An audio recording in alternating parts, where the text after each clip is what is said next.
on Human Rights and Opportunities, also known as CHRO, is a state agency whose mission is to eliminate discrimination through civil and human rights law enforcement, civil and human rights law enforcement, and to establish equal opportunity and justice for all persons within the state through advocacy and education.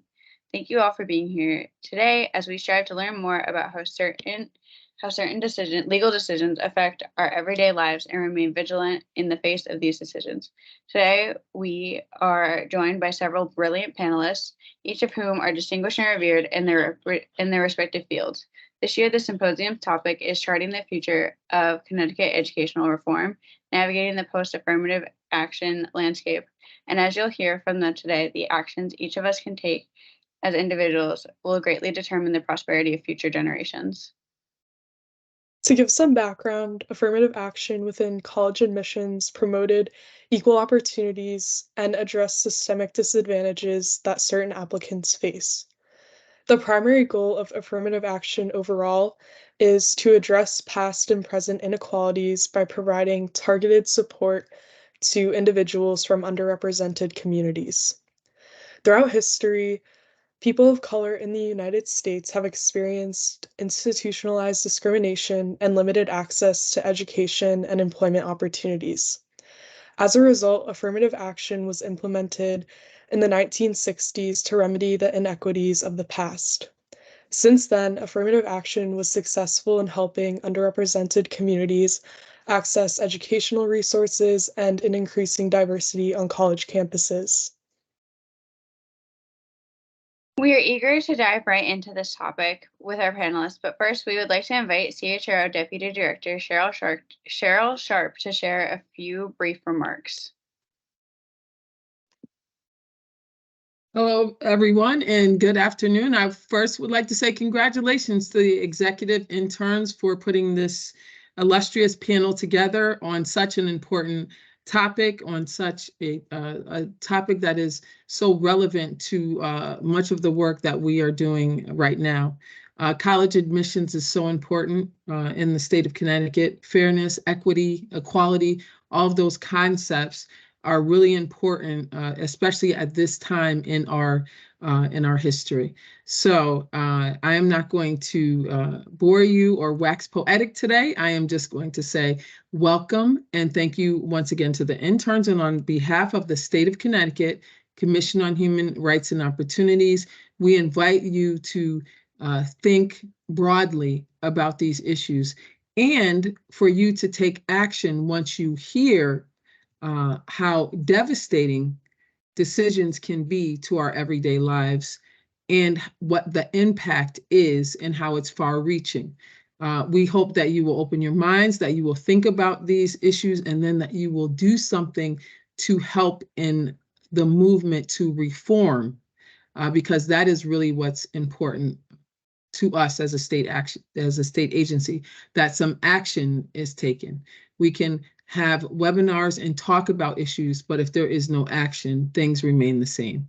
So we are action oriented. And so let's see what our grit is collectively, and let's see what we can do to make a difference and to chart out a course of change.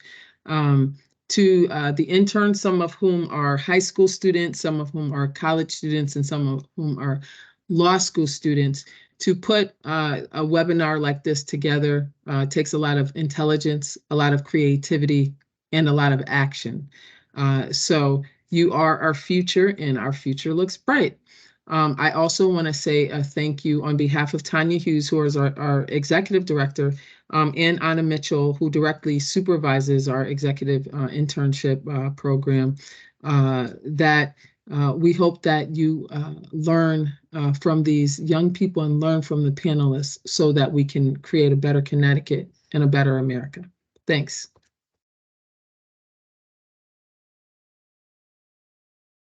Thank you so much, Director Sharp, for that welcome. And before we officially begin, we just want to go over a few ground rules for our symposium today. We ask that our audience keep the cameras and mics off, as this is just going to allow us to give our full attention to our panelists without being distracted by other sounds or motions.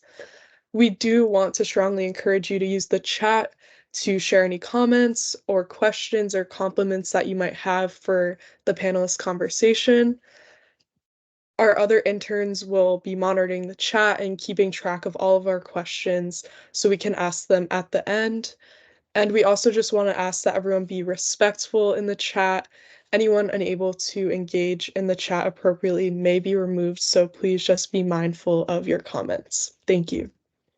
Thank you, Caitlin, for sharing those important ground rules. To give you an outline of the event today, we will be starting by first introducing each of our amazing panelists. Then from there, we have some prepared questions to ask them regarding our symposium topic. We will leave time at the end for questions from the audience. Our goal with this symposium is to gain a better understanding of the potential impact of the recent overturning of affirmative action in college admissions, as well as creating educational opportunities and a path for success for all students in the state of Connecticut.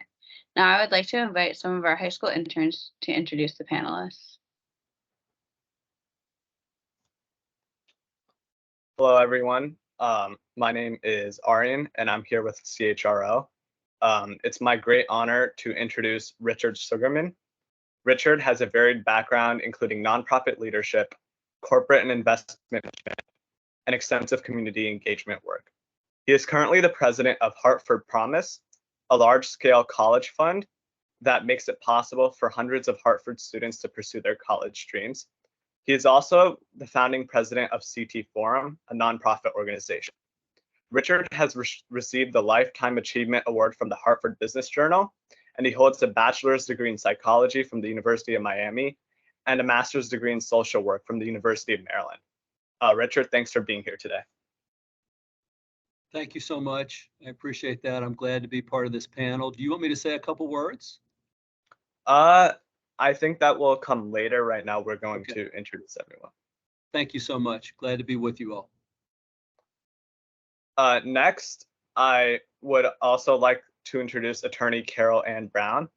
Attorney Carol Ann Brown graduated from Pennsylvania State University with a Bachelor of Arts degree in General Arts and Sciences and a minor in Legal Studies. She received her Juris Doctorate from Quinnipiac University School and is a member of the Connecticut Bar. Attorney Brown was employed for 19 years as an Assistant Attorney General for the state of Connecticut, representing the Department of Children and Families. She currently is the director of the Center for Children's Advocacy Racial Justice Project, and she leads the Racial and Ethnic Disparities Reduction Committee in 4 Connecticut cities with high racial and ethnic disparities and chronic absenteeism and juvenile justice involvement. Attorney Carol Ann Brown, thanks for being here today. Thank you for having me. I look forward to a comprehensive discussion.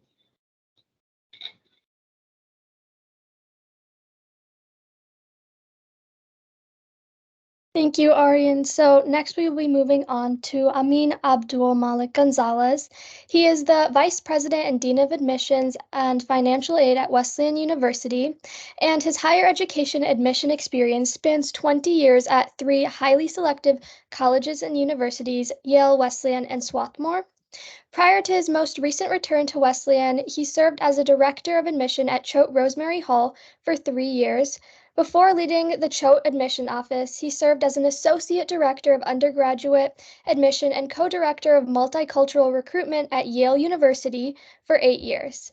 In every professional role he has occupied, he has been a strong advocate for underrepresented students, especially those of first generation and extremely modest backgrounds. Thank you for having me. I look forward to the conversation.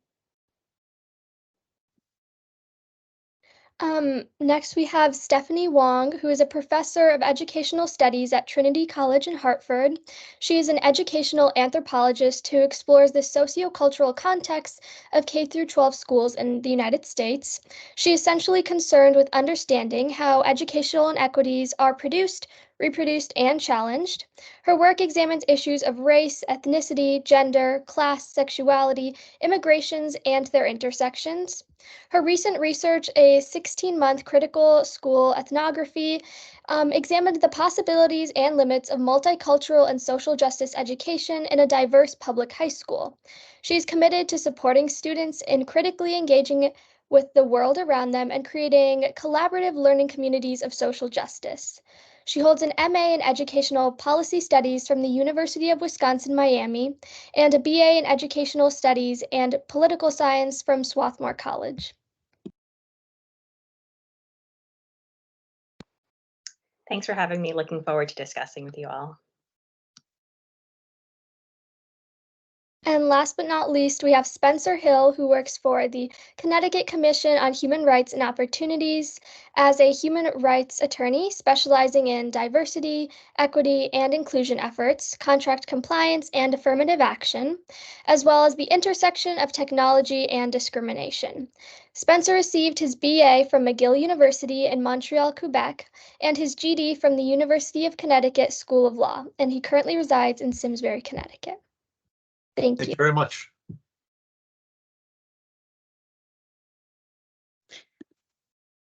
Thank you so much, Kriti and Ariane, for those introductions of our amazing panelists. My name is Ali, and I'm one of the other executive interns. Hi, my name is Daphne, and I'm also an executive intern. So we're eager to get into our discussion in the question portion. But before we do so, Attorney Spencer Hill has very graciously prepared a short presentation that's going to give an overview of affirmative action and the recent Supreme Court cases of Students for Fair Admissions versus Harvard and the University of North Carolina. So if you could please direct your attention to Spencer. Attorney Hill, thank you so much for agreeing to do this presentation. Of course, thank you. All right, so just I use PowerPoint because I love PowerPoint, so hopefully this will work. So we're going to be starting with a kind of just an overview of the recent Supreme Court decision that came down just a little over a month ago on June 29th. It is two cases, but they were argued together and decided together, so I'm going to be kind of talking about them interchangeably. But before going into the case itself and the opinion, I just wanted to give a brief kind of history of where affirmative action kind of was in the legal landscape. So Harvard was first established in 1636. That's about 4 centuries ago, and a century and a half before the Constitution was even written. At the time, it was explicitly a race-conscious and a sex-conscious admissions university. They only accepted white Christian men for about 211 years. So over half of its existence was only allowing in a certain group of people. That changed in 1847 when the first Black student was admitted, but even then they didn't admit a ton of Black students, and actually until the 1970s, fewer than 12 Black students were admitted per year. In 1880, the first Asian student was admitted. In 1920, the first woman was admitted, and they actually had a quota on the number of Jewish students that could attend Harvard until the 1930s, when they eased up on their quota. So affirmative action at Harvard existed for a very long time, just not necessarily in the way that the Supreme Court looked at it. The Supreme Court really looked at affirmative action that really began in 1965. So in 1965, affirmative action began when President Johnson issued an executive order saying that the federal government would take race into account when hiring federal employees. The practice continued beyond just federal employment, and colleges, including Harvard and the University of North Carolina, took up their own programs of race-conscious admissions. The first kind of Supreme Court challenge for affirmative action came in 1978 with the case Regents of the University of California v. Bach. Bach had a quota system. They reserved 16 out of 100 seats at their medical school for racial minorities. The Supreme Court reviewed the case and said that the affirmative action could be justified by having the interest in a diverse student body, but you couldn't have quotas. After that case, you had to consider race among many factors. You couldn't just focus on race when it came to admissions decisions. So affirmative action survived and kind of continued on, and it wasn't challenged again at the Supreme Court until 2003, which is 25 years later, in a case Grutter v. Bollinger. So again, the Supreme Court, they looked at affirmative action and said, okay, we're still going to allow it. But the big thing there was that they said, whenever the government takes account of race, it can be problematic. So there's going to come a time when we could no longer have affirmative action. And Sandra Day O'Connor, writing the opinion in that case, said, it's been 25 years since Spock. In about 25 years, we should hopefully not need affirmative action.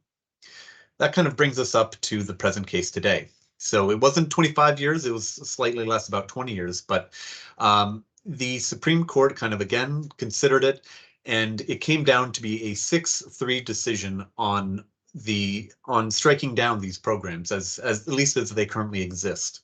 The majority opinion was written by Chief Justice John Roberts. There were 3 concurrences and there were 2 dissents, and I'm going to kind of go through each of those. So the majority opinion kind of starts from the place that, according to Chief Justice John Roberts, that the 14th Amendment of the Constitution requires a colorblind approach, that any use of race by the government is dangerous and suspect. And so if you're going to do it, it needs to pass what is called strict scrutiny. And that means it's kind of a 2-factor test. One is that there needs to be a compelling government interest, and whatever policy is kind of achieving that interest needs to be kind of narrowly tailored to achieving that end. So that's kind of where he started the opinion from as he went forward. From there, it didn't go well for affirmative action. He first started by saying that the benefits of a diverse student body were too wide open, that it was too hard to kind of say exactly when diversity was enough to give a benefit. It was hard to kind of measure it in any particular way. And so as of last month, the government taking an interest in a diverse student body was no longer a sufficiently compelling interest to justify race-conscious admissions policy. An important kind of note here is that measurability requirement is something new, and it's something the dissent kind of picks up on. Another thing he said is that part of the problems with these programs are that college admissions are really zero-sum. The schools had argued that admissions policies kind of gave a +1 to an application or an additional point, but didn't take away points from anyone else. Justice Roberts said that that wasn't the case, that when you're kind of having a certain amount of spots for admissions into the school, that any benefit to one takes away from someone else. So he said it was the programs basically punished people based on race. He also said that affirmative action programs kind of operate on a stereotype that race created kind of a shared unique experience that people of different races didn't have. He believed that this was stereotyping, to say that, having a diverse student body of more Black students or more Asian students, that made an assumption that race mattered to their unique experience in a quantifiable way. His opinion was that, a Black wealthy student from a city is going to have more in common with a white wealthy student from a city than they will a Black student from a rural area. And so because that he didn't believe that there was kind of a particularly compelling, unique experience to race in America, that it was operating on a stereotype that he didn't believe existed. He also said that there needs to be an endpoint to affirmative action programs. None of the parties in arguments could kind of say when exactly racism will be solved, and so it was kind of an indefinite thing. Harvard at the time argued that they periodically check in with how their student demographics are going to see if it's still needed, but they couldn't say by 25 years that it'll be no longer necessary. And so Chief Justice Roberts said that's a problem. The government cannot say that they are going to consider race on an indefinite timeline, and therefore that's a problem for the program. Now, there are kind of two important limits that Chief Justice Roberts included. One is that students can still write a personalized essay about race, and the schools can still consider that. The difference there, she said, is that the impact has to be a personalized one, that a student saying, I was impacted by my race in this specific way, that's okay, because you're not having that stereotype that there's kind of a shared experience. So student essays about race can still be considered by schools. He also said that this is really limited to college admissions, that the compelling government interest is going to be different in different contexts. One of the footnotes pointed out that military academies in particular are going to have a different interest, that military academies said we still need affirmative action because we need a diverse officer corps, and the Supreme Court said that could be justified, and they're not going to decide that now. So for right now, the decision is kind of just focused on college admissions. So that was the majority opinion, but there were some concurrences that are important to go through. One is filed by Justice Clarence Thomas.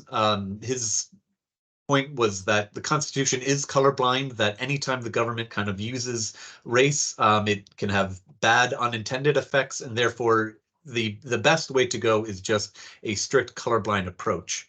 And he also really harped on the fact that the justification that a racially diverse student body brought benefits focuses on race when there are other elements of diversity that can bring equal benefits, particularly religious, political ideology. He pointed out that just racial diversity alone doesn't kind of ensure the benefits of a broad student body, instead saying that, really they should focus on everything else and not include race because it can be dangerous for the government to do so. He also had two kind of relatively idiosyncratic points, and these are ones that he's written about before and that the dissent kind of takes issue with. But he said that one, being an affirmative action, a student who got in part, or at least was helped by affirmative action, creates a stigma where other students may believe that they are not as qualified as other people, or that student may not actually be qualified and they may be put into classes that they're not really ready for. As the dissents pointed out, multiple studies have been conducted on both of these issues and found that it is not statistically true in any broad way, but that kind of speaks to Justice Thomas's personal experience. He was a student at Yale Law School, and affirmative action helped him get into the school. Another concurrence was from Justice Gorsuch. He brought up kind of an issue of line drawing. So the kind of racial categories used in admissions programs are relatively limited and can include really broad categories. He particularly pointed out to the racial category of Asian as including about a third of the world's population, including many different cultures, many different elements of discrimination over time. And so why you could choose one kind of broad group and not another, or why you couldn't break it down further, that there wasn't really a good way for the government to draw any of those lines. And so therefore the government shouldn't try.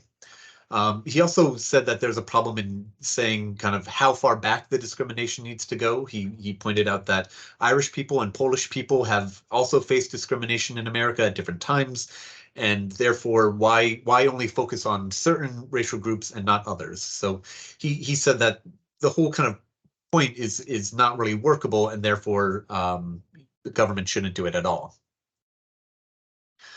Justice Kavanaugh wrote a concurrence. His was relatively short. He focused on the fact that Grutter had mentioned a 25-year limit. That was kind of taken at the time, not as a strict in 25 years we're not going to do it, but was really kind of meant just to say it's been 25 years, maybe it'll be better in 25 years. But Justice Kavanaugh took that to be kind of a harder limit, and so he really emphasized that because it's been 25 years that it would be done. He also pointed out that existing law could kind of help with any discrimination. If a student believed that they didn't get into school because of discrimination, he said, well, they can just sue and use existing discrimination law to remedy that. And affirmative action wasn't really necessary for any systemic changes because individuals had individual remedies. The main dissent was written by Justice Sotomayor. She kind of starts with a point about just precedent generally, that it seemed like none of the underlying facts had really changed for the court decided to make this kind of drastic decision to get rid of affirmative action in college admissions. And she called it out. She said that, you know, really it's 6 unelected members who just, because of a change in the court, can kind of impose what they believed is their kind of policy preference of a colorblind America, even though race has mattered and continues to matter in the law. So she took issue with kind of just the fact that it was overturned at all.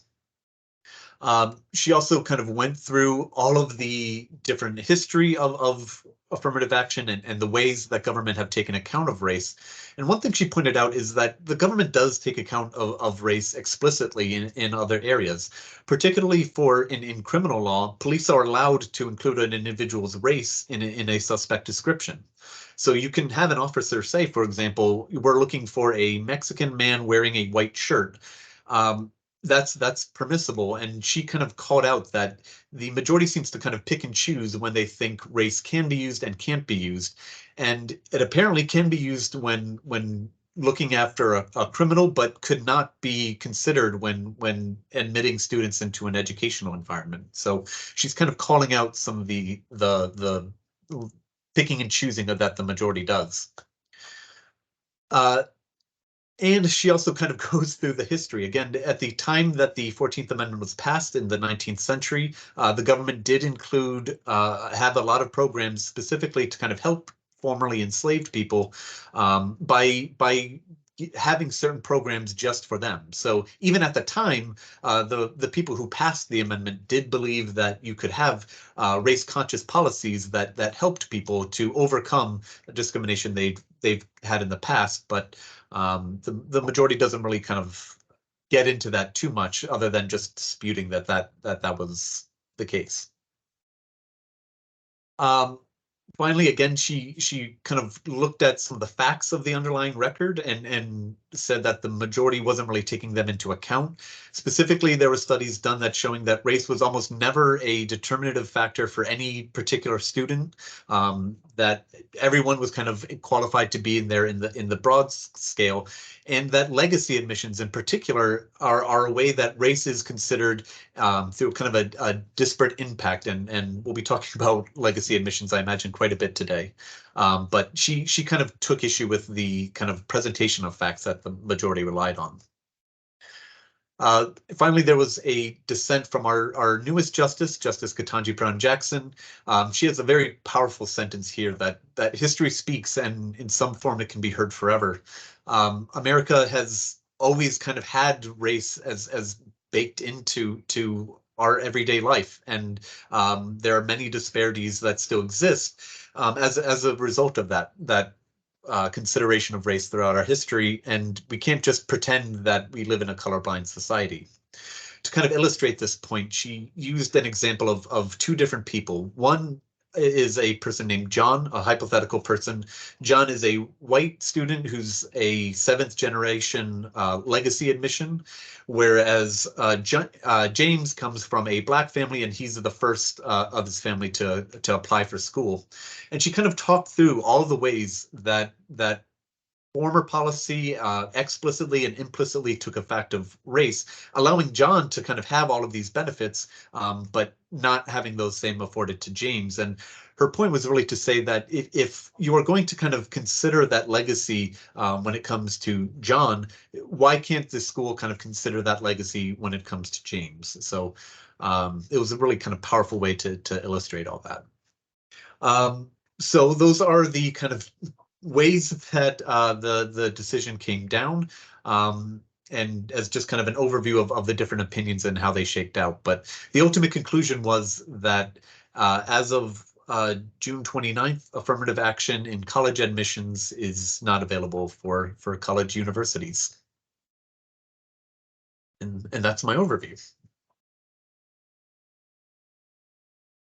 Thank you so much, Spencer. That was an amazing and very comprehensive overview.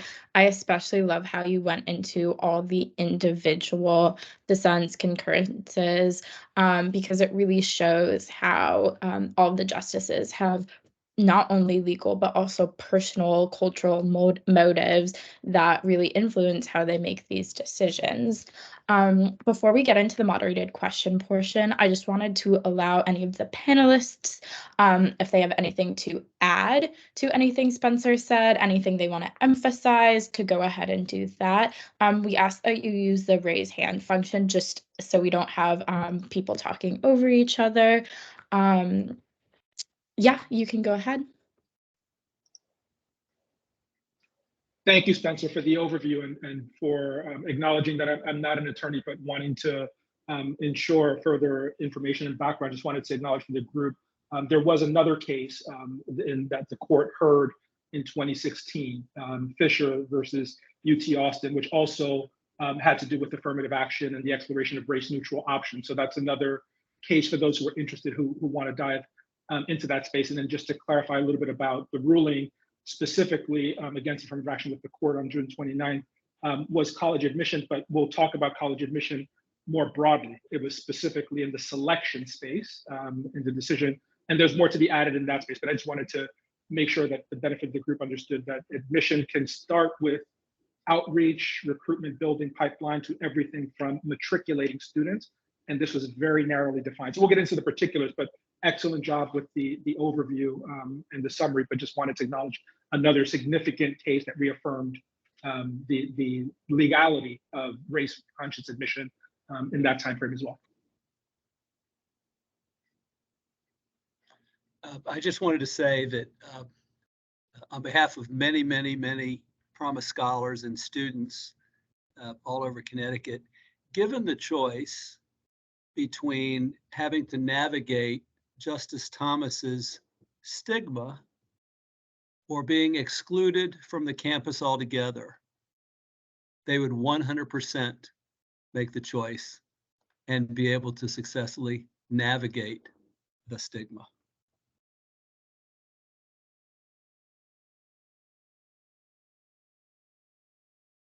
Those are great points from both of you. I recently listened to a podcast, Slow Burn, Becoming Clarence Thomas, and it talks a lot about his experience with the stigmatization of affirmative action when he was at Holy Cross and at Yale Law School. So with that, we'll begin into our moderated question panel. And the way that will work is that me and Daphne will alternate with directed questions to each of the panelists. Some questions will be directed to all of the panelists, in which case everyone can answer using the raise hand function, and some questions will be directed to specific panelists, but of course anyone can add on if they feel there is anything that they could contribute to that. So with that, our first question is going to be directed to all of our amazing panelists. And that question is, until the civil rights movement, many K-12 schools and universities were not racially integrated. By that time, systemic barriers to educational opportunities for people of color were already deeply rooted throughout the nation. And what we want to know is, how do these barriers continue to manifest within the U.S. educational system, both in K-12 schools and in universities?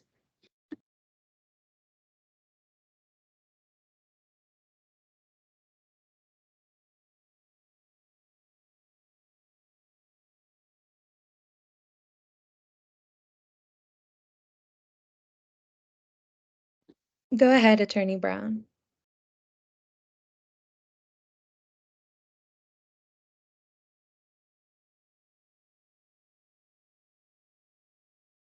Attorney Brown, you may begin if you want to take that first.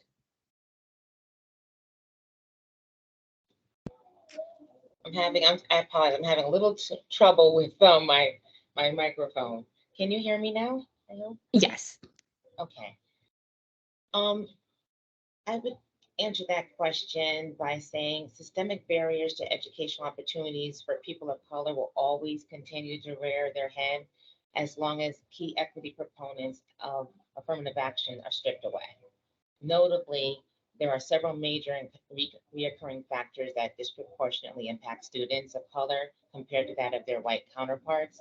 These things include poverty, socioeconomic status, segregation in terms of racial school districting. Also worth noting are lack of language resources for students who need help learning English and lack of access to health resources. Additionally, on a national level, there's low funding for the schools that students of color regularly attend, which negatively impact their ability to achieve.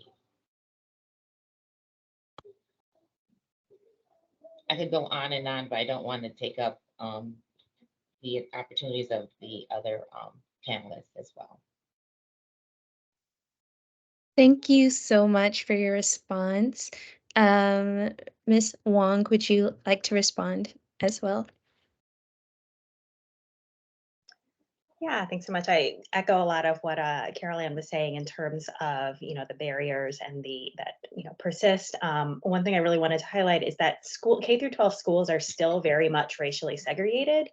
While Brown versus Board of Ed was ruled in 1965, and there was some progress for a couple of decades, it's actually rolled back.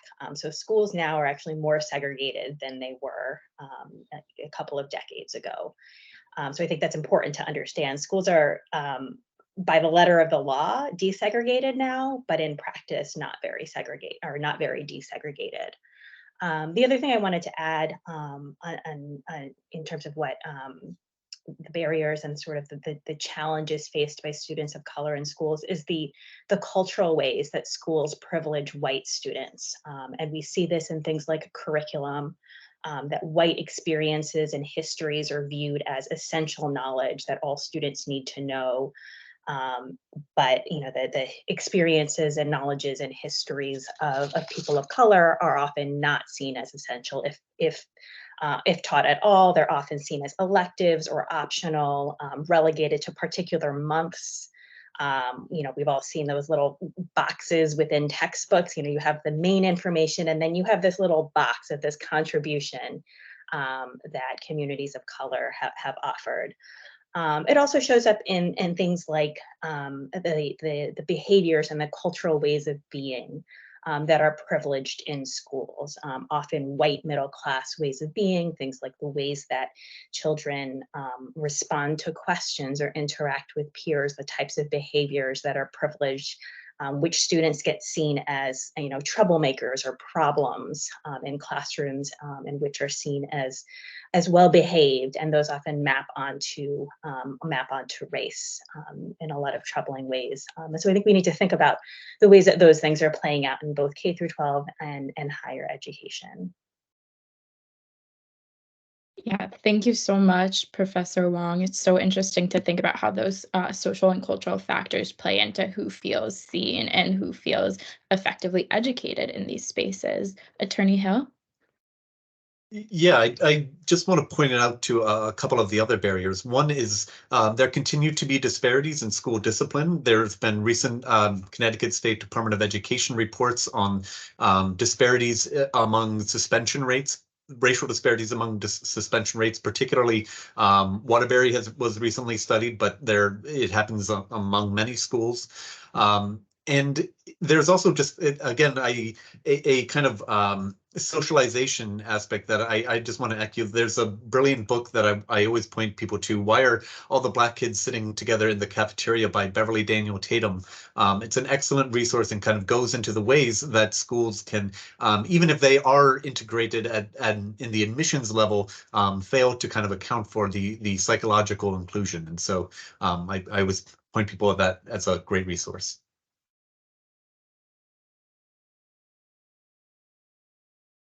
Thank you so much, Attorney Hill. So this is actually a follow-up to the previous question, and I urge any of the other panelists to answer. So how do the barriers that were talked about previously demonstrate a need for affirmative action programs?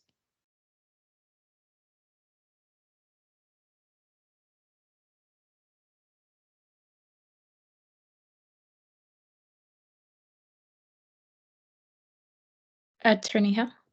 Yeah, I can jump in because part of the kind of issues and one of the things that Justice Ketanji Brown Jackson talks to is kind of many of the advantages that having a family that has all this privilege kind of affords you. It's not just explicit entry into the college, it's networking, it's just knowing how to navigate student financial aid, it's having networks and things like that. And there are all these ways that can't really be accounted for in any formal way. I mean, no application process asks you to, say, how many people do you know have college degrees, or what were the expectations set when you were in, second grade and your teacher said, well, maybe you aren't cut out for college, or things like that. So there are all these kind of messages and external support systems that certain groups have just because of the history of privilege. And so affirmative action is a way to kind of account for that and to say that, we've had formal segregation in our country for hundreds of years, and we need to account for that and consciously counteract that by having just the bare minimum of a +1 to an application, to kind of account for the lack of some of those support systems that many families don't even realize that they rely upon to kind of get into college.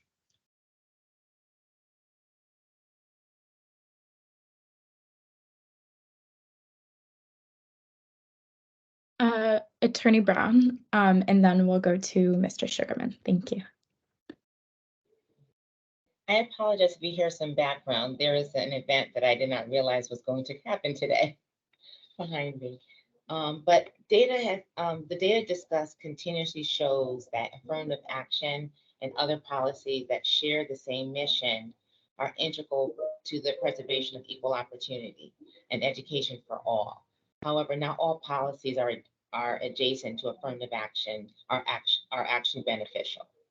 Studies have shown that elimination of the use of affirmative action has led to and continues to allow for unwavering declines amongst minority students' admissions and enrollments in these schools. Also, very important to note is though affirmative action is not a perfect solution, it undoubtedly helps to uplift marginalized students who hail from poorer status. Generally speaking, using affirmative action helps to promote diversity, which is essential to learning and developing, and help to reduce socioeconomic constraints that would otherwise impede one's ability to be in a better school system or universities.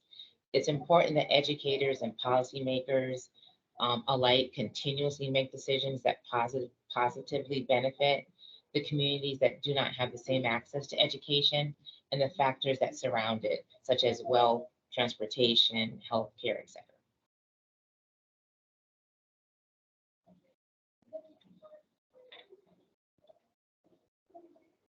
Mr. Sugarman?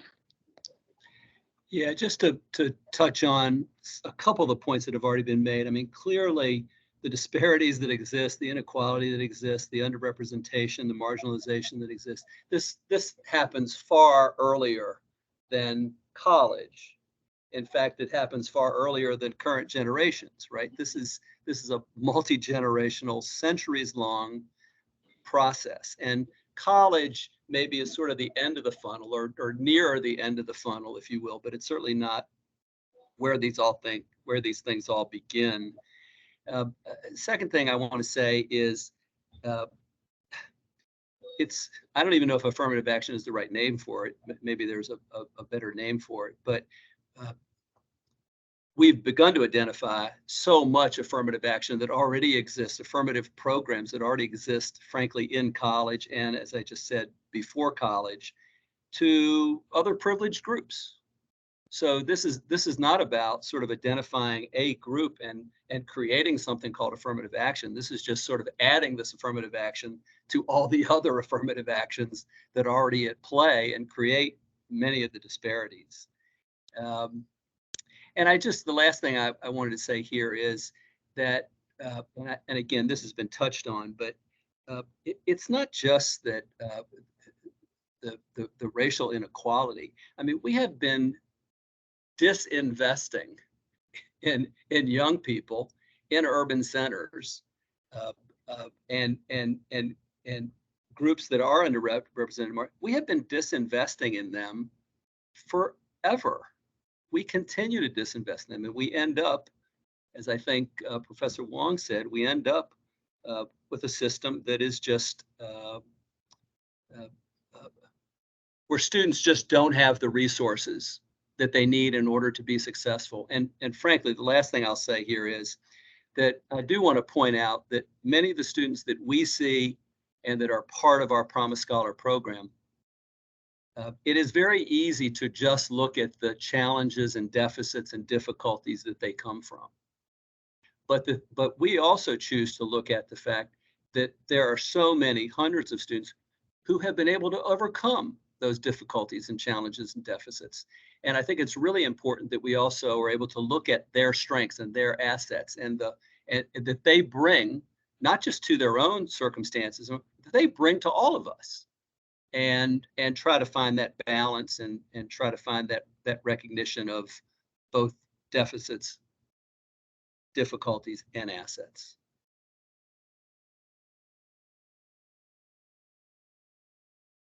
Thank you so much. Yeah, that makes a lot of sense. Moving on to Professor Wong and then Mr. Gonzalez. Yeah, thanks. I'm just building on what's already said. I think there's this idea among, in the majority opinion that Spencer went over, that this idea that there's an even playing field in education or in society in general, and that affirmative action is giving unfair advantage to particular students, to students of color, to Black and Brown students in particular. But in reality, as we've all been talking about, the playing field is vastly unequal and has been unequal for centuries. And this is just one, frankly, very small way we have of trying to address the really deep inequities that have existed and persist today.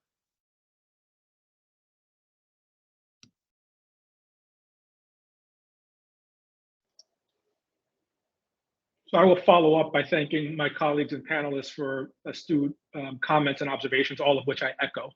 And I would add that one of the fundamental premises of the opposition of affirmative action, which I find deeply problematic and want to name, is the false dichotomy that excellence and diversity are somehow mutually exclusive, that there are no brown and Black students or underrepresented students who are deserved and prepared to be successful. And that's simply not the reality, statistically or otherwise. While talent is everywhere, opportunity is not. And we've chosen as a country to focus on elements of merit that are perceived to be objective, but that are actually rooted in all kinds of privileges that we've already alluded to and that we'll continue to unpack. But this notion of, it's my spot that someone else is taking is really a false paradox. It is not anyone's place, and you're not competing directly head to head. So, this notion, and I think a lot of this emotionality around it stems from personal experience and high stakes processes of which people are not able to sometimes step out of their own way.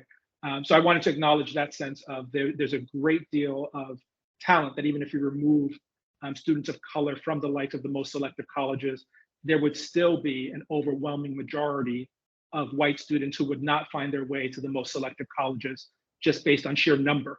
And so there would have to be another group to identify as being the cause of that. So that's one point. And then the other is that, for me personally, at least, recognizing that, this is a very political, challenging situation, and it's unfortunate. It stood out to me in the dissents that it was two women of color on the court, who drew attention to the fact that this notion and fallacy of color blindness is not historically accurate. It's selective application. And I just thought that was, as a Puerto Rican from New York City and a first generation low income student, that was not lost on me in terms of the symbolic and substantive sort of representation that the justices, the women justices in particular, women of color, had there. So I just wanted to sort of identify that particular piece of we think about it as truly objective, and that there's again a false sense of equivalency between excellence and diversity. Those two things are not at all mutually exclusive.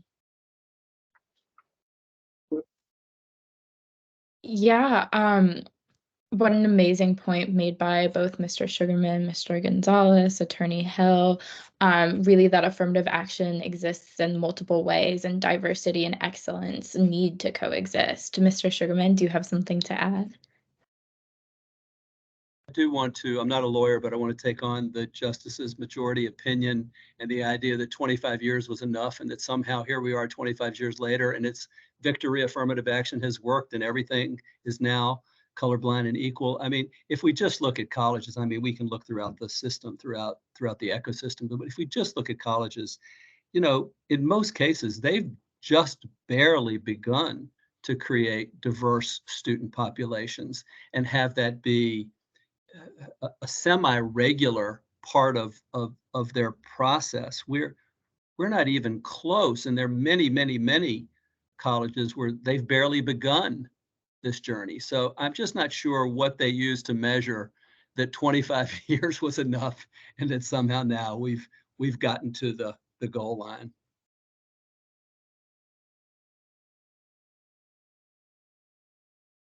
Yeah, that's really an interesting point about what we consider to be achieving diversity, and really who that matters to and who is willing to fight for that. So the next question we have is directed to Attorney Brown, but any panelist can follow up and add on to her answer.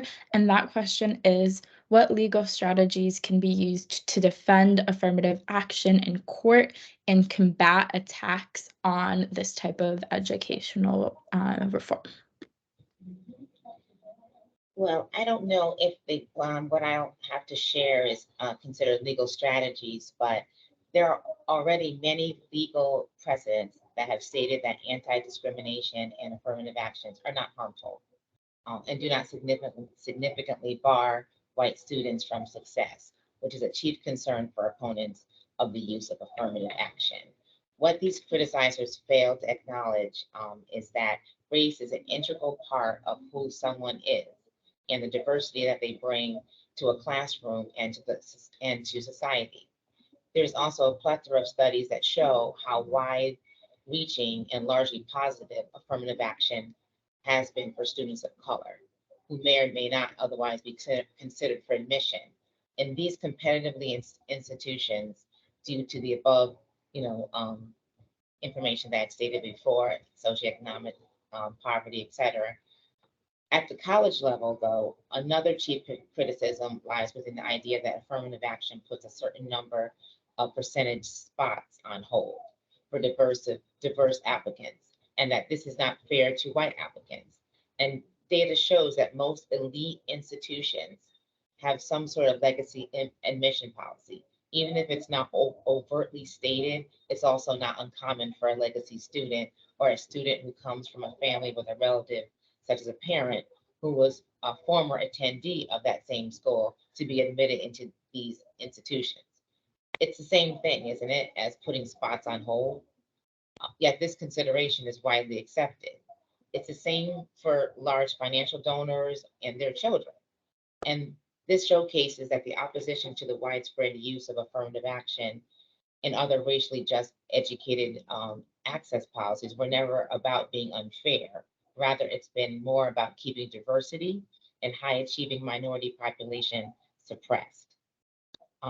More than anything, when trying to advocate for reform, it is necessary for communities to comprise of students, educators, anyone who's vested in the interest of seeing education equality, engage stakeholders. Many college campuses have policies regarding DEI and enrollment. It's important that these people have a constant parade of concern and comments to ensure that policies are constantly revisited and ultimately updated at times of change. It's also worth noting that there are usually at least one way to work around to these sorts of legal decisions, and many institutions and groups, such as the Law School Admission Council, have already issued suggestions based on the Supreme Court ruling. If I may, I'll read it. For instance, taking into consideration socioeconomic background and other factors that are not deemed inapplicable by law, such as high school attendance, the demographics of the school and community that student attended, contributions to particular programs at the school, family income, asset levels, as well as information about any adversity or challenges.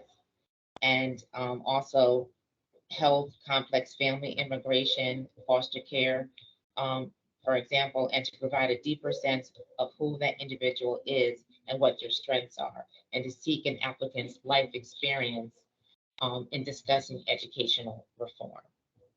So I think personally, myself and professionally, I think that's very important to know. And also in regards to that, I'd say that overall, the attacks on promoting diversity in schools and barring educational attainment of marginalized communities has showcased the immense need that this country has for young people of color with diverse backgrounds and experiences, need that this country has for the importance, of young people for the diverse backgrounds to enter these schools, and affirmative action needs to be something that we as a people continue to fight for. And although this Supreme Court ruling has come down less than a month ago, there are ways that institutions can still give the marginalized students an opportunity so they can be successful. So those are some things I just like to share, wanted to share with all of you today.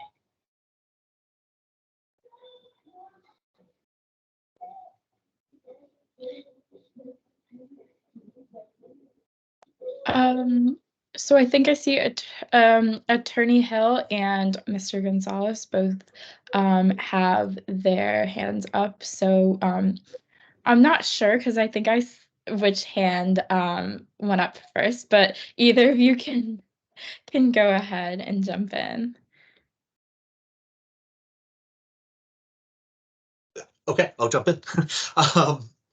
One of the kind of so in discrimination law, we have kind of two main frameworks to think about discrimination law. One is kind of disparate treatment, which is really individual focused. It's saying I have a bias against this person's protected class, and I'm going to take some action against them.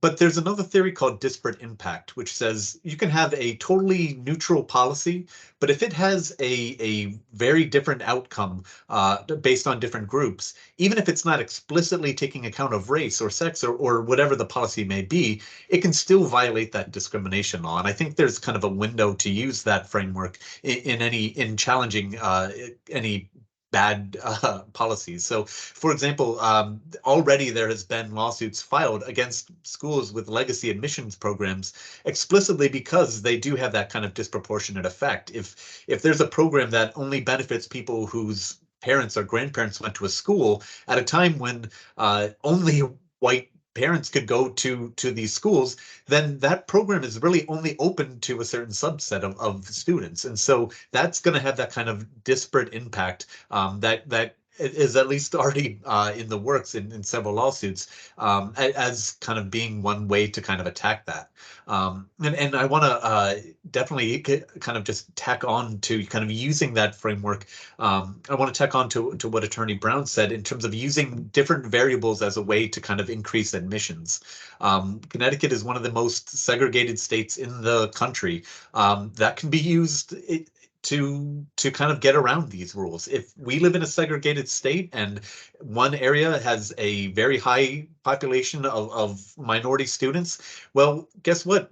If they say we can't explicitly take account of race, well, guess what? We're going to give a +1 to someone who happens to be from an area that has a higher proportion of racial minorities, and it's not explicitly taking account of race, but it's saying, I think there are ways that schools can use the racism that has been built into America's history to say, all right, if we can't say, well, if we can't name racism, if we can't name sexism, let's go with that and use these other variables that are so intertwined with these issues, and say we're going to give a +1 to these schools. So I agree. There are ways that we can kind of get to the same result, even if foreclosed from just naming it and doing it openly.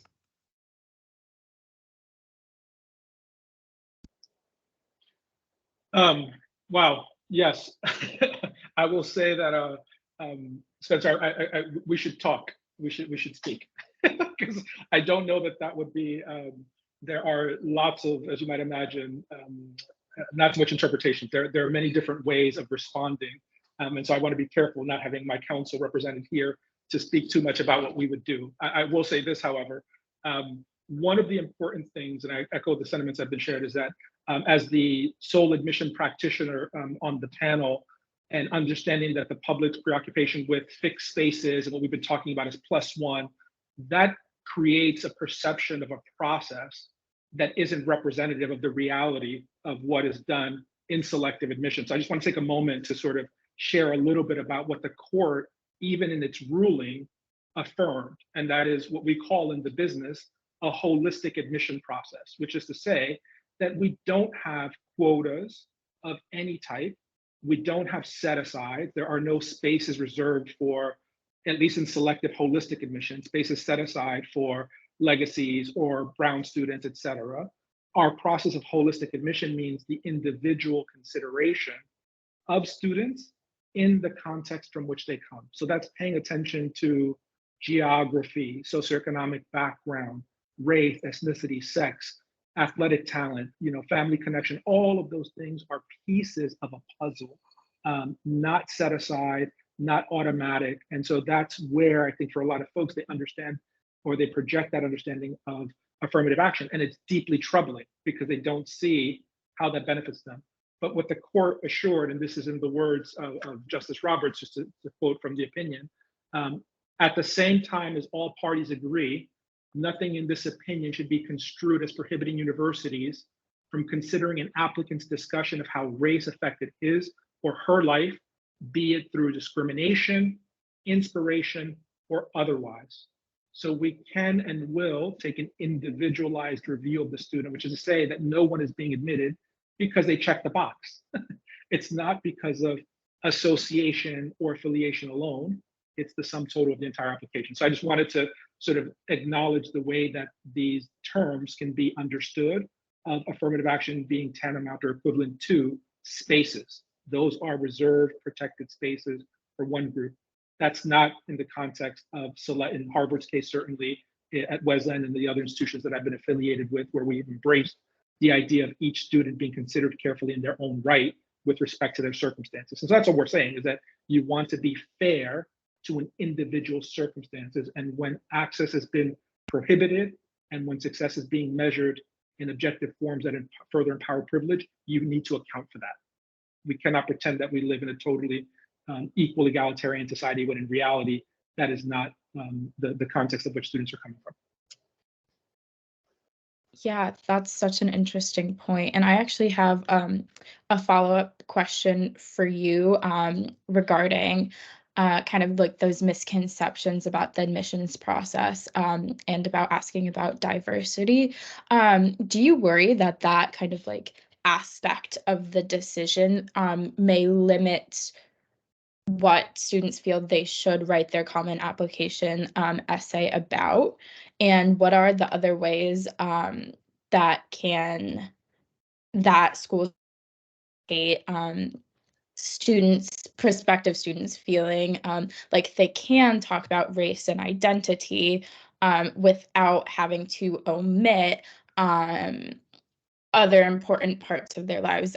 Because as someone who went through that admissions process, you can't provide materials after materials and essay after essay. There is a limit to what you can provide.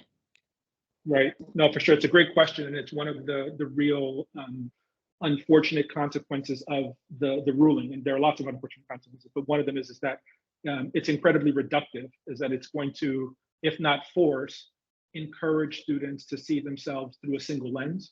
And everyone on this panel is a son, daughter, partner, spouse, friend, nephew, niece, something. We all have multiple ways in which we show up in spaces and different relationships, but this is going to force the question of do students need to write about their racial experience in order for that to be considered?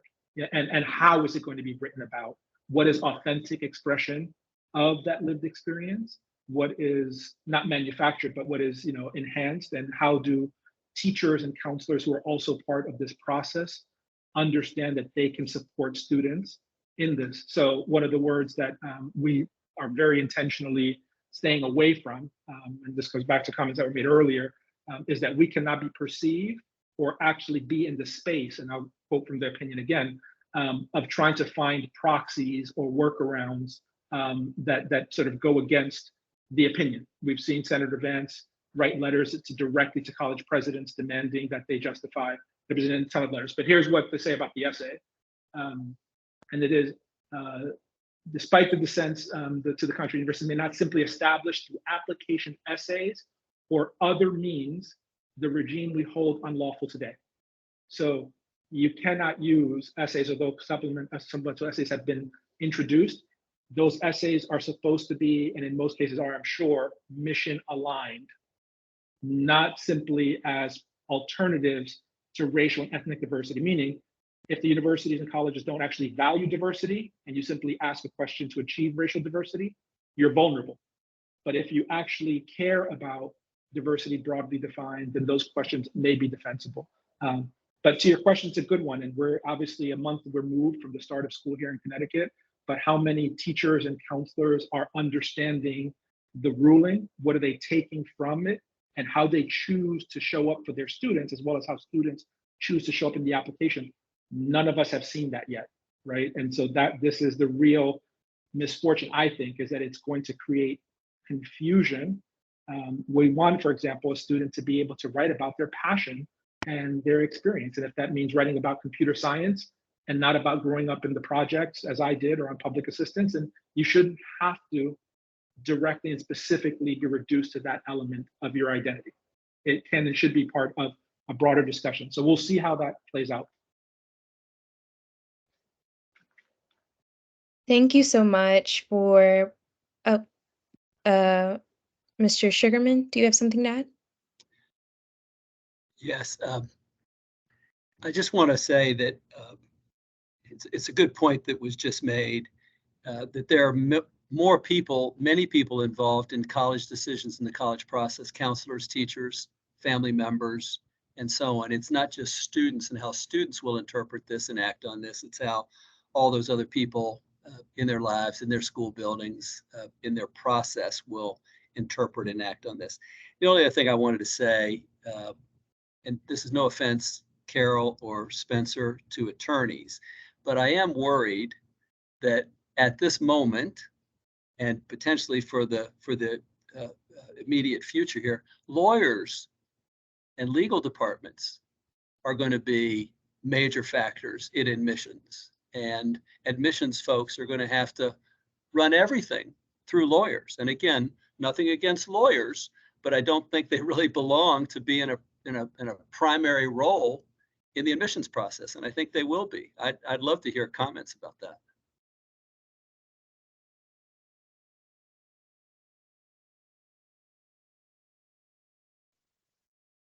Yeah, that's such an interesting point. I know at my school when I applied, one of the questions for our required supplementals was Duke is a school that values diversity. Please talk about how you would contribute diversity to this campus. And now we're at a point where we're unsure if questions like that could be asked, where maybe the people who, like Mr. Gonzalez, who maybe draft those questions, have to check in with their legal department beforehand. So that's a really important thing to consider. And I really appreciate you all for talking to us about that. Attorney Brown. Just to follow up to Mr. Sugarman, and no offense to attorneys here, it's fine.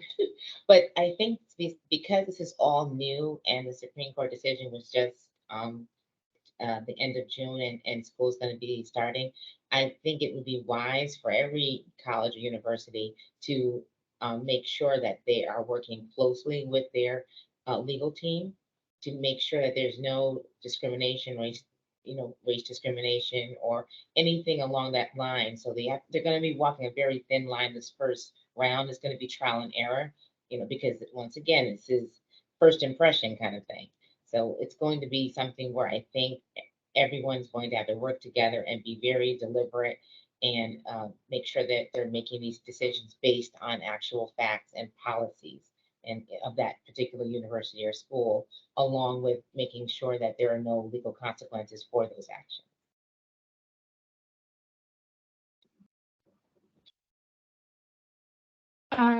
And then we'll hear from Attorney Hill, and then we'll move on to our next question. Thank you. This has been such an amazing, thorough examination of this issue. Well, I agree about the lawyers, but as a broader point, I think one of the kind of dangers that Justice Sotomayor kind of focused on was just the nature of the decision itself, as perceived certainly as partisan. Part of the problem I think schools are going to face is, the rules have just changed so fast without really there being the kind of factual change that could give some kind of expectation reliance for schools to say, we understand why this came out the way it did. Things have changed, and so let's kind of adapt to that. Part of the, to my mind, the problem of the decision is things didn't change except the composition of the court, except now there are 6 justices that are conservative leaning, and now the decision is completely different. And so we're in kind of a landscape, I think, where you can't necessarily kind of rely on there being this kind of precedential value that you can rely on, because you can rely on decades of precedent, but because there's been this change in court, you can't even really anticipate that this time they're going to stick with past precedent, because we've seen this year, we saw with Dobbs striking down Roe v. Wade, that this court is just changing precedent because of composition. And I feel very I appreciate the difficulties that schools and many other institutions are having trying to just follow the law when the law is being dictated by,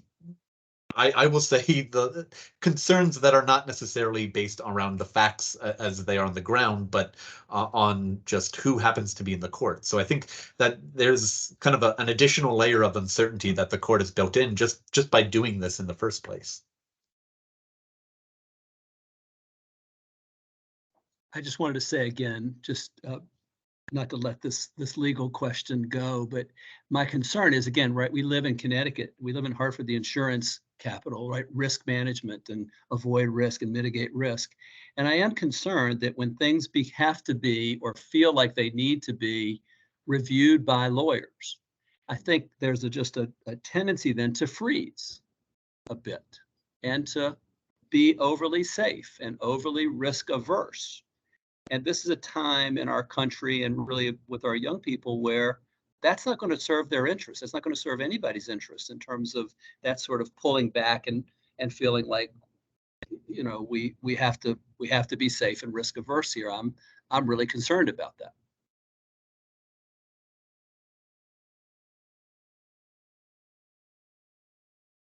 Thank you so much for all of the responses that we got for that last question. Attorney Hill, you said something earlier when you were talking about discrimination and inclusion. Specifically, you said a protected class.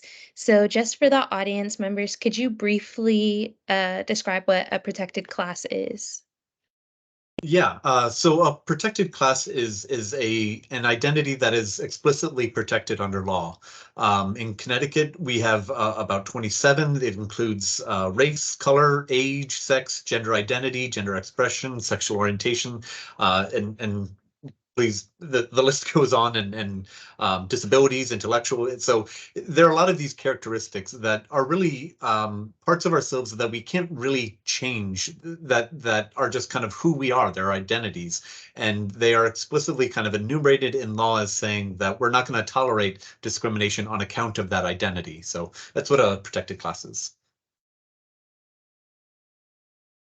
Thank you so much. We're going to move on to our next question, and it's for Mr. Gonzalez. Again, any other panelists can give a follow-up after Mr. Gonzalez answers this question. So those against race-based affirmative action argue that it makes the admissions process less fair. However, many fail to mention the higher college admissions rate for legacy students and those that attend private elite high schools. Wesleyan University recently announced its decision to end its legacy admissions program. So, Mr. Gonzalez, what led to your office making this decision? Thanks for the question. And I will say our president, Michael Roth, has made the rounds and very eloquently and consistently done exactly what Mr. Sugarman suggested, and that is not sort of cowering in the face of challenge and standing by conviction around this issue. So the interest in eliminating not so much a program, we never had a program per se, but preference, meaning that it was not a separate process or separate application or separate pool of consideration, but there was small and negligible preference is the way we've characterized it, and the data points bear that out in terms of the representation within the class. But he had interest in moving in this direction before I arrived. I'm heading into my 5th year this month. Back, I was here 2 other times for 6 years previously, just in context. So I was here before President Roth, here with him, of course. But the interest, really stemmed from a desire to signal a very strong commitment to equity in a process and a commitment to not further perpetuate privilege, because higher education should and is, in fact, an engine of social mobility. So anything we can do to create space and opportunity for more students who have merit broadly defined, not strictly by grade point averages or test scores, but have deservedness and potential as well as ability, that would allow us to do more of that is a commendable and laudable goal. And so we eliminated formally any preference, not a program, again, no separate program for legacies, but eliminated any preference in our consideration. So similar to benefits being conferred because of status or association or a box check, we will not confer any benefit simply because the child of an alum or relative applied. Now, we will certainly still have legacy students in our community because statistically we've seen, and our data has borne out, that on average, not across all in every dimension, they tend to fare quite well. The students of legacies, of alumni, have done very well academically. They've had benefits, whether private school or highly educated families that value education. They've reaped other benefits beyond their association with the institution. Perhaps they know us a little bit better because they've been to campus, they understand the worldview, the approach, and that can find expression in the application process and in the outcome. But again, the decision was made to signal very clearly a commitment to access and interest and leadership, quite frankly, in this space at this critical time in the aftermath of the Supreme Court decision on affirmative action.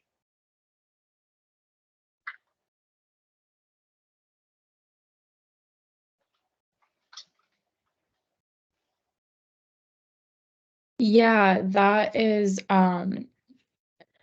such a great step that your university chose to take. Do any of our panelists want to add on to that, or should we move on? Okay. Well, seeing none, we'll move on to our next question, which is directed to Richard Sugarman, but of course, any panelist can follow up, as you've all been giving us amazing insights.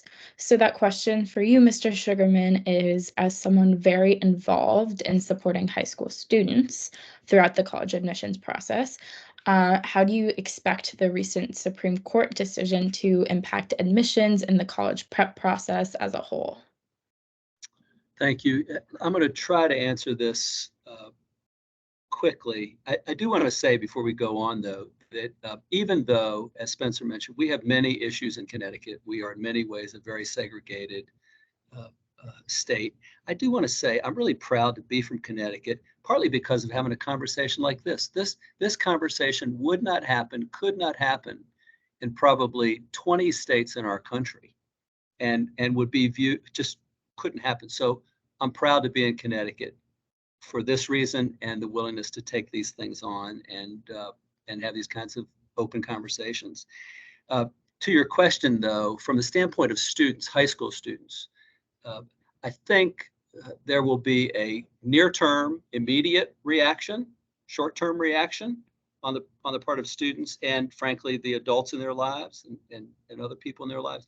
And then I think there will be a later reaction and hopefully a longer-term set of reactions. So I just think it's important to put it in some sort of a time frame. My hope would be that the reaction of students would not be to say they don't want us, or we're not talented enough, or be concerned about the stigma that may be attached to this, having nothing to do with them, frankly, but the stigma attached to this from externals. I hope, and frankly, our work at Hartford Promise, and part of our key message to all of our scholars is, you earned it. They want you. They chose you. And they want you because of all the things you bring. And we try to reinforce, and frankly, you belong there. We try to reinforce those messages all the time, because the issue that we see, and again, even prior to this ruling, the issue that we see with many of our students, students of color, first generation, from low-income families, is that they don't really feel that they have the talent. They don't recognize the assets that they have. They don't recognize the things that they've had to navigate. They don't recognize their skills and frankly, their talents and their personal qualities and their resourcefulness and their ability to stick to things. You know, young people that really keep their eye on the prize. So part of our work is trying to make sure that they recognize that about themselves, and that they also then translate that into, we earned it, they chose us, and we belong there. And I just hope that those are the messages that resonate from here, regardless of the ruling, that those are the messages that students take with them. Thank you so much. Mr. Gonzalez, you have a follow-up? Yes, I just wanted to say, Richard, I so appreciate that you're sending that signal and sharing that with students. One of the things I do when our students arrive as part of my formal welcome to the broader first year class, and also to the group of first generation low income students who enroll. Last year, I did this very intentionally, and I shared with them what you're referring to as that imposter syndrome sometimes, of the sense of not belonging because others, you don't have the same background, credentials, et cetera. So I think there needs to be a fundamental shift, but I'll just tell you this quick anecdote here. So I gave this address to the group and I invited them. I said, you're going to find yourself second guessing how you got here and think you were a mistake. I do my job well, and we have a committed team. So if you find yourself in that space, come find us, and I'm happy to talk with you about how you got here. One young woman took me up on the offer. She came and visited with me in the office. I said, come sit down. First generation low income student, valedictorian from Los Angeles, took our summer course online, got an A in the course, and said, why don't you feel you belong? Because she did have the same background. I said, you were top of your class at your high school. You came to Wesleyan with no previous college coursework. You took your first college course and got an A. Why do you think you don't belong? You've traveled a greater distance than many more privileged folks. So one of the things I'm trying to get to is that we have to redefine the yardstick against which we measure success. We're talking about GPAs and standardized test scores, not the distance traveled. So when I said to her, think about the adversity you've overcome to be in this place at this time, achieving at the same level as your peers, you are outperforming expectations. You deserve to be here, you belong, you will thrive. And she has, to her tremendous credit. I will follow up and I will send the same message again. But a lot of this is the preoccupation around belonging and how we define the culture of our community when students may not find themselves as readily represented. And that's a real concern. So our signal has to be, you're wanted, you will be seen, you will be fairly considered, and you will, if you need to, be fully supported when you get here. I'm just going to say here to all of that, every word, and good for Wesleyan, good for you all. It is critically important that students recognize, not just, again, even beyond the things that you just said, that they contribute so much to their campus community in so many ways, not necessarily the normal resume, extracurricular, ways, but in so many ways they contribute to their community, and helping them recognize that. And the other side of that is that the colleges need to also, this is not just on students and what they bring.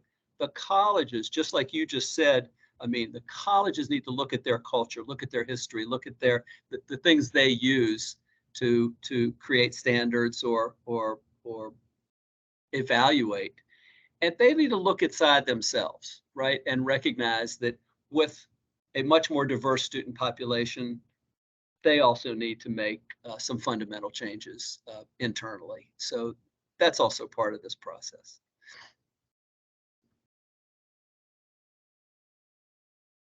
Attorney Brown? Just to echo on some of the comments that were made previously, but especially a comment made by Mr. Gonzalez about that sense of belonging. In my role as the Director of Racial Justice Project, I do lead the Racial Ethnic Disparity Committee, and I do speak time to time one-on-one meetings with educators. And recently I had a conversation with a deputy superintendent, and she stated, and this was, across the board from elementary to the high school, about the sense of belonging. And I never really gave it much thought until she stated that. And then again, what Mr. Gonzalez is stating, that our young people need to know that they're seen, and that they are supported, and that they are supposed to, be in the space where they're safe, but also know that if there is a situation that they're going to be able to go to someone, they need that connection to the administration and the teachers to feel that they can succeed. So I think that's very one more component that we have to make sure that transcends, not through just elementary, not through high school, but also in college. And it seems like Mr. Gonzalez gets it, and I'm very happy to hear what you're saying is happening at Wesleyan University, because I know as a college student many years ago, that's something that I really can't say all of my peers felt that same way. I was fortunate enough to be very outgoing and connected and made sure that I was seen, but not everyone has that same confidence. And it's great to hear that Wesleyan is supporting their students, especially those that are, marginalized and first generation college students.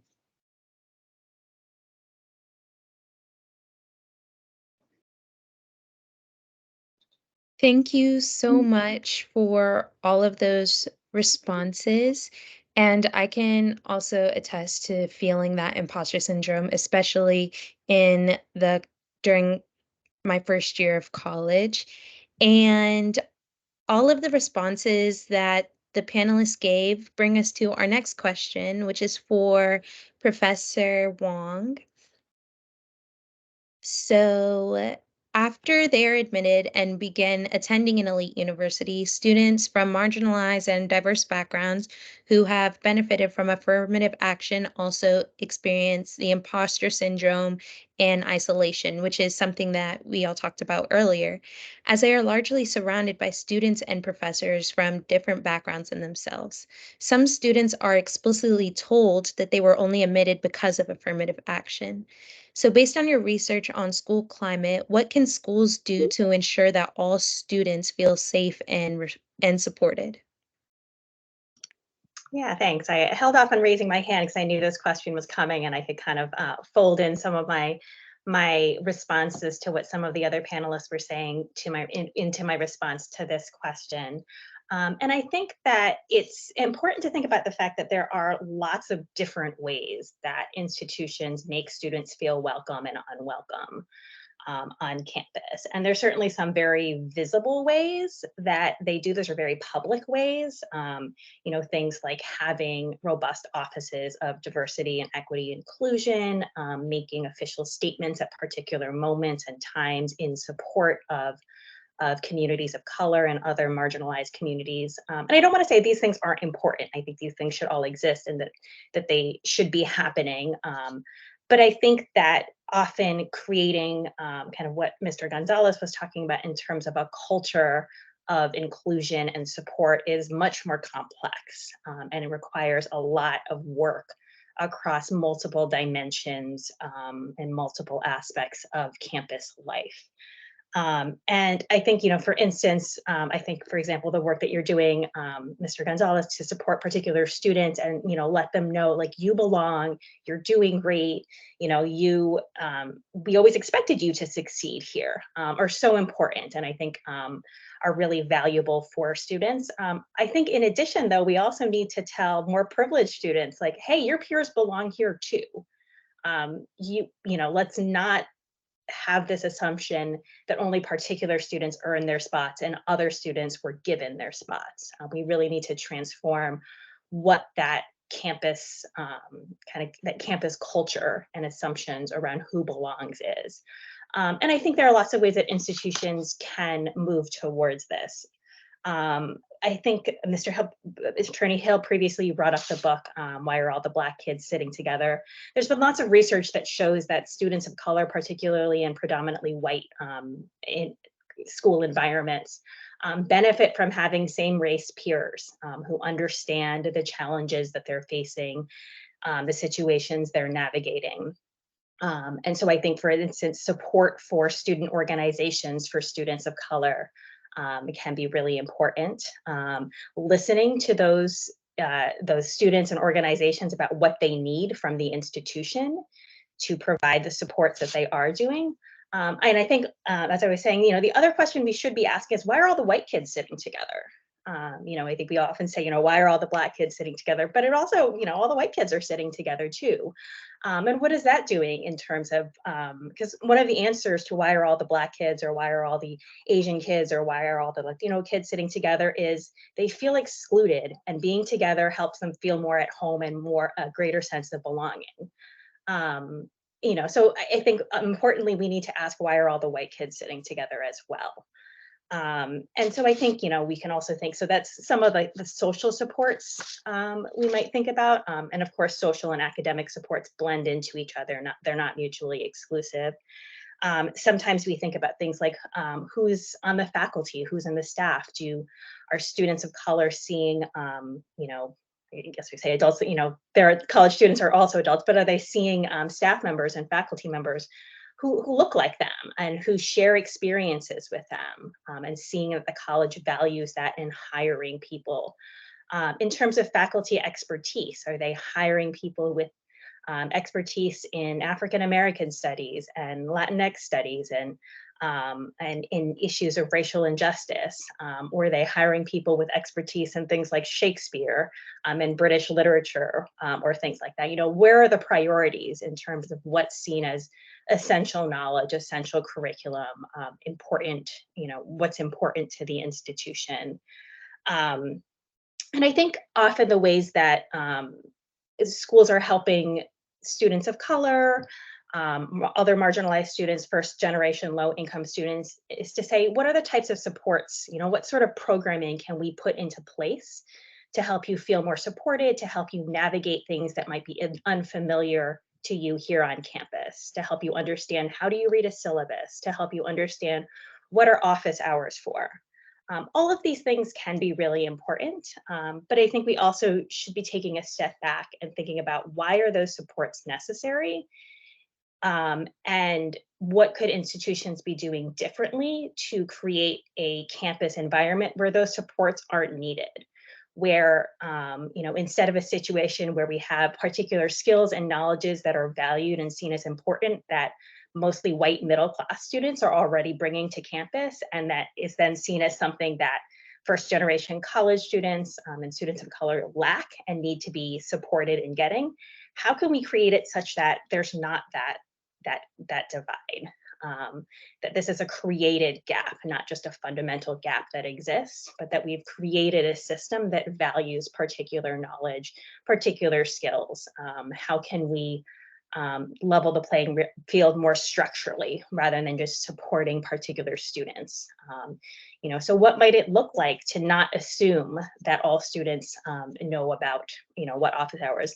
Are office hours, the best way to support students? Or is this privileging the fact that some students feel more comfortable meeting one-on-one with faculty members and others might not? And if we're conferring advantage to those students who show up to office hours, what does that mean? What would it look like to do that differently so that we're not kind of advantaging and disadvantaging particular students by the way that we're structuring our educational institutions? Yeah, that makes a ton of sense. And I want to just follow up and ask you about not just like those types of educational structures, but the structures that come from living on campus. I know in my experience, like something that I think is really divisive in our system is that Duke, the school I go to, is known for having really bad meal plans where you are done with your food points by halfway through the semester. And there are kids who put it on the plastic, their parents' credit cards, and kids like last semester, I was eating one meal a day and I was rationing my food points for the entire semester because I knew I was going to run out. And that's what happens to everybody.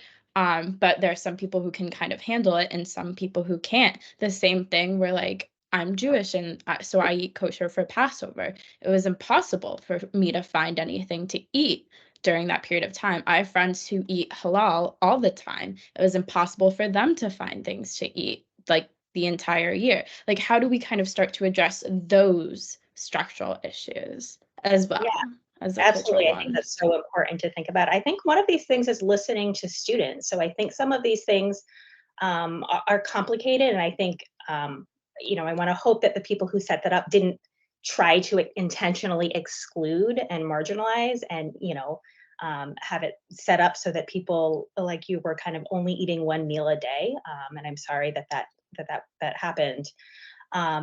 So I think that part of it is listening to students and making space for that to say, what's going wrong. And I think sometimes we have already, faculty and staff who are hearing these things from students. And I think making sure that those concerns are being heard. And I think those are some things. And also, I think it's challenging, I think, to say that, yes, I think we should absolutely listen to those most affected by the policies and the practices. But we also don't want to put it on those who are most affected to always be educating. So I think also creating space for other people to voice those things and make sure that they're heard. And I think it is on the people who are designing these policies to think through the maybe not always fully intended, but very real consequences. To maybe do the math on how long do those meal points last? How many meals can you buy? How much does an average meal cost? And how long does that? It's really on them to kind of do that math. But sort of, in addition to that, listening to students to say, look, maybe the math says this, but realistically, this is what's going on. I think those are all really important things. And wouldn't you say the willingness of institutions like Wesleyan and like yours to just look in the mirror constantly, to look inside, to say, what are we? How are we representing ourselves? How's that being interpreted by students? What can we do differently? Just that willingness to do that or actually drive to do that is so important.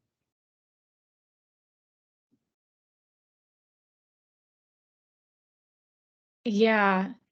And that really that makes me want to emphasize the points that all of you have made, that these decisions or these cultural factors really do have an influence on whether you feel like you belong at a school, whether or not you have that imposter syndrome, or whether or not you feel like you deserve to be there or belong to be there.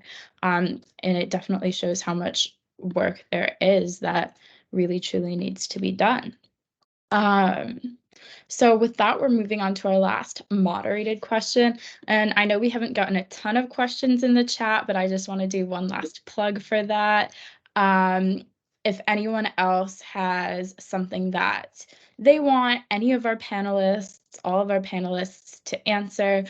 You've seen how amazing and thorough their answers have been. So just pop that in the chat and we'll try and get that answered. But our last question that goes out to all of our panelists is, what does wrapping up the recent Supreme Court decision alongside nationwide attacks on diverse education, diverse readings, diverse faculty in schools mean for the future of the US school system and educational reform? Now, I know this is a very broad question, so feel free to only tackle part of it, but we kind of just want to hear your thoughts in summation.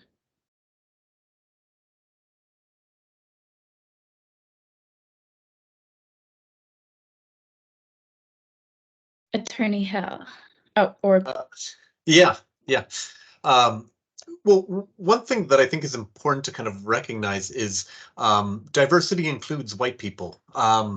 We've talked a lot about like having a diverse, bringing diversity to schools and things like that, and it's obviously meant. But I think this conversation that we're having, these conversations that we're having today and going on, is part of just a racial reckoning for that we're having as a country, that we're recognizing these kind of systemic issues, whereas for so long the conversation has been focused on individual discrimination and things like that.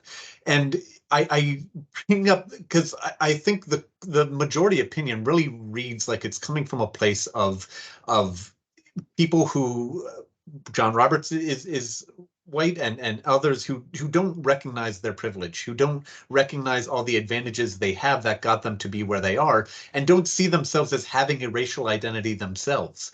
Oftentimes these kind of conversations, they get framed as we need to bring other people, like diversity is for Black people or Asian people or whomever else to come in, and they're the diverse ones and we're not. And I think what I hope in the kind of long term, as the country kind of struggles with these and grapples with them, is just the recognition that white people aren't the default, white people aren't the norm. Obviously a lot of our institutions have been shaped by a lot of these norms and identities. But what I really hope is just the recognition of privilege and of racial identity among particularly white people, to say that diversity is a problem for us to be conscious of. It is a thing that we need to work towards and that we need to kind of address in and of ourselves, because we are a part of it and we are part of everyone. So that what I hope is just that there is kind of this recognition of privilege that comes about as a result of these conversations.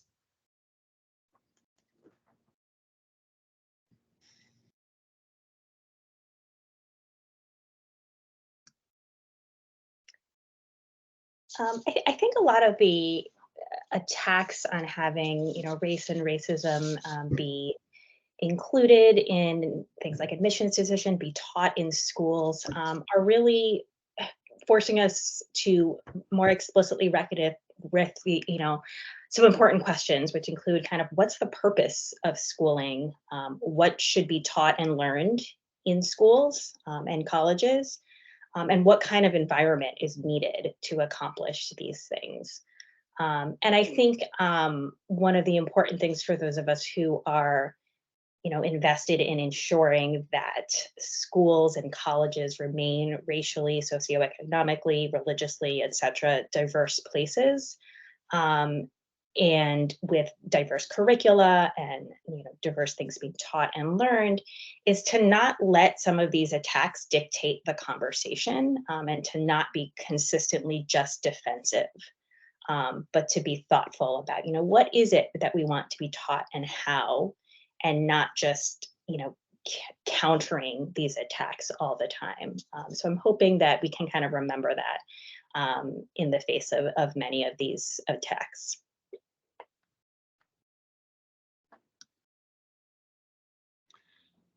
I was just going to say that I'm very much an optimist generally, but I'm also a realist. And I think it's important to recognize we live in a country that today is banning books, preventing courses from being taught on all kinds of issues in much of our country, many institutions, many workplaces, many communities.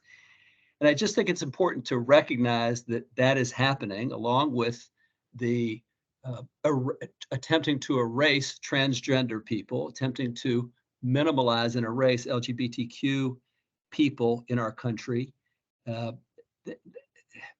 These are dangerous things, I'm just going to say. And I think it's important to recognize these things and also be prepared, to your point, Professor Wong, to not be passive and to not be defensive about these things and not sort of shrink from these things, but be prepared to take them head on and be active, engaged, brave citizens in the face of all this. Thank you.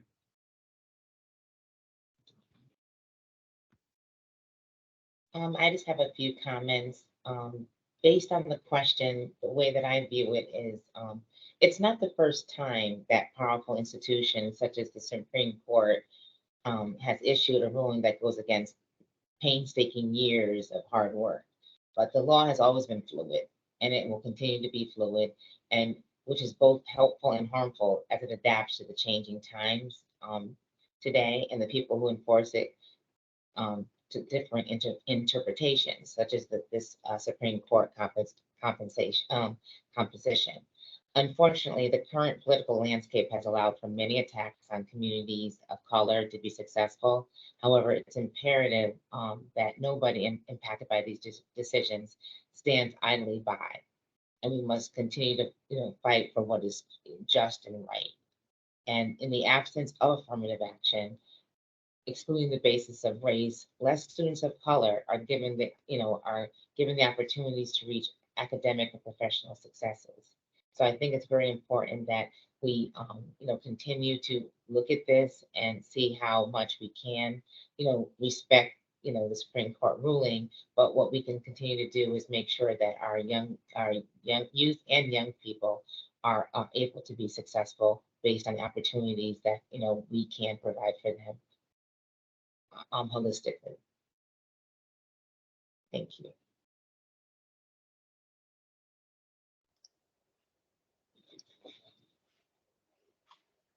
I would just, in parting, just add that something that was said earlier and was evidenced even in the carve out in the opinion is that for too long the conversation around diversity has been shaped around the benefits to underrepresented groups. And Mr. Sugarman pointed out earlier is that it's a benefit to the whole and not just to those groups. And I think that message needs to be amplified significantly. And the carve out in the opinion, which interestingly did not get enough attention in my view, is that the service academies, because the military has long been a proponent and supportive of affirmative action because they understand the societal obligation and benefits. So I think we all, across all dimensions, backgrounds, perspectives, need to speak with one voice about the educational benefits of living, learning, residing, and collaborating in diverse spaces. And as Mr. Hill said, Attorney Hill said, is that there is diversity of all different types that doesn't get fully appreciated. I think we focus so much on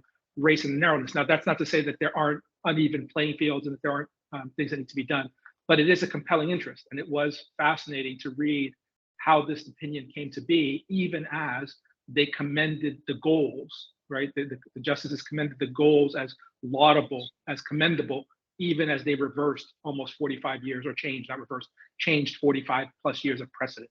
So we're in a real critical point in our history, clearly, and we'll see the ramifications. But I do think I'm a pragmatist and a realist, and I think I'm proud to be affiliated with the state and with an institution that is going to stand strong. We're going to be vulnerable to attacks, but we have to stand by our convictions. This is not a time to shrink in the face of adversity, to diminish. And I hope that students, families, counselors, and educators and others will answer the call in similar fashion. Will put themselves in spaces where we can do right by all in the process.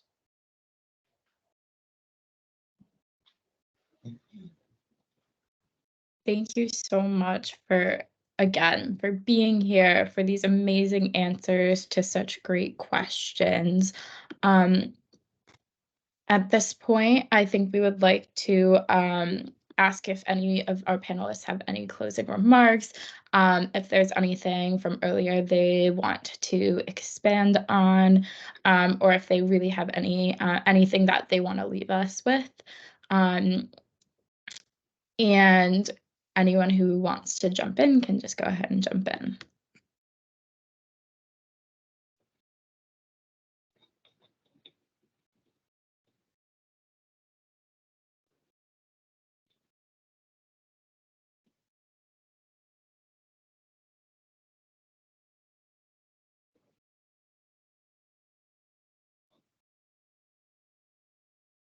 Okay. If there are no closing remarks that anyone wants to share, we could also take any last questions from the chat, or any last comments from people. If anyone from the audience wants to raise their hands, they can ask a question to one of the panelists.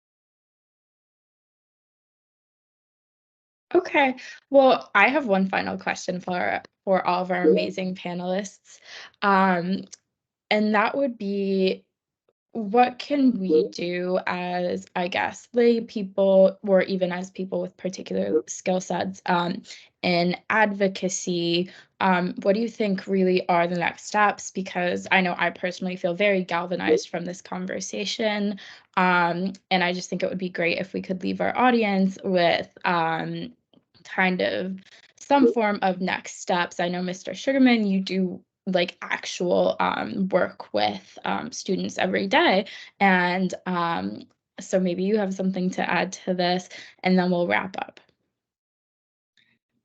Thank you. I'll just say we all do actual work. I just want to say that on behalf of all the panelists. But I take your point. Yes, I don't really have anything else to add. I think this has been a really open and full conversation. And I think there are probably a lot of things that people can take from this and act on. But I would just say again, stand up. And this is not a time to shrink. This is not a time to become passive.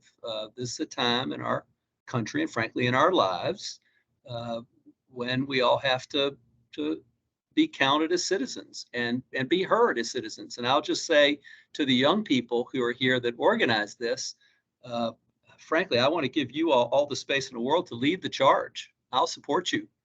I'll be there doing whatever you need. But I encourage you all to get out front on this. This is so much about your lives and your future. So that's really all I'll leave you with. I hope that's helpful. Thank you so much. We really appreciate it. Unfortunately, that is all the time that we have left. So I just want to say a huge thank you to all of our spectacular panelists. We appreciate you all joining us today and sharing your valuable insights and knowledge on this topic. I personally have learned so much in such a short period of time. So thank you to everyone who attended the CHRO's annual summer symposium today. In my experience, a big part of activism, fighting for justice, and doing the work requires you to start by showing up. And I think we all did that a little bit today by showing up here at the symposium. So showing up for events like these and seeking education and getting involved is extremely important. So thank you to our audience for making the choice to show up today. And a huge shout out to our team, our intern team who put this together. Can all the interns that helped organize the symposium turn on their cameras so we can give you and the panelists a virtual applause? And please show some love in the chat for everyone. Thank you so much, team. I'm going to turn it over to Caitlin really quick. All right. Yeah, I just second everything that Kayla said. Thank you so much to our panelists and to everyone that attended in the audience. It means a lot that we had so many people come out to listen to this inspiring conversation, and I hope that you're able to take something from it and move forward to do some important work. So this event today was recorded, so you will be able to access it and share it with anyone who maybe wasn't able to attend but might want to listen or learn from the conversation. And also, if any of our panelists are working on any projects or have any of their own events coming up, please feel free to share that in the chat. We would love to, I'm sure everyone in the audience would love to be able to follow what you're doing. So feel free to share that with us. And thank you to everyone that has attended. And of course, again, thank you to our panelists for engaging in this discussion. Yeah, thank you again, everyone. I hope you enjoy the rest of your day. And thank you once again for attending. Have a good day, everyone. Thank you, Bye. everyone. Thank you. Bye. Thank you. Thank you, everyone. Take care. Thanks, everyone.